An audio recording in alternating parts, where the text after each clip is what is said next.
പേര് പേര് മൊയ്തു PP. ഇവിടെ ഈ ഭാഗത്ത് ഞാനേ ഉള്ളൂ മൊയ്തുവായിട്ട്. വൈവാഹിക അവസ്ഥ എന്തെടുത്താണ്?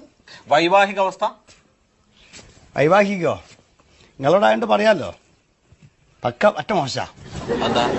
ഓളൊരു ബഡ്കെട്ട സ്വഭാവ പെണ്ണുങ്ങക്കെ. വൈവാഹിക അവസ്ഥ എന്നുള്ളത് ഞാൻ ഉദ്ദേശിച്ച അതല്ല. ഭാര്യ ഉണ്ടോ അതോ കല്യാണം കഴിച്ചിട്ടില്ലേ? ഭാര്യയൊക്കെ ഉണ്ട്. എന്താ മോതിരോട് തെളിച്ചില്ലല്ലോ? ഉണ്ടായിട്ടും വലിയ കാര്യമൊന്നുമില്ല, അതുകൊണ്ടാ തെളിച്ചില്ലാത്ത. മതം ജാതി? ഇസ്ലാമാണ്. മുസൽമാൻ. ഇസ്ലാം. ക്വാളിഫിക്കേഷൻ? വിദ്യാഭ്യാസ യോഗ്യത? അത് പിന്നെ 4ാം ക്ലാസ് തോറ്റതാ.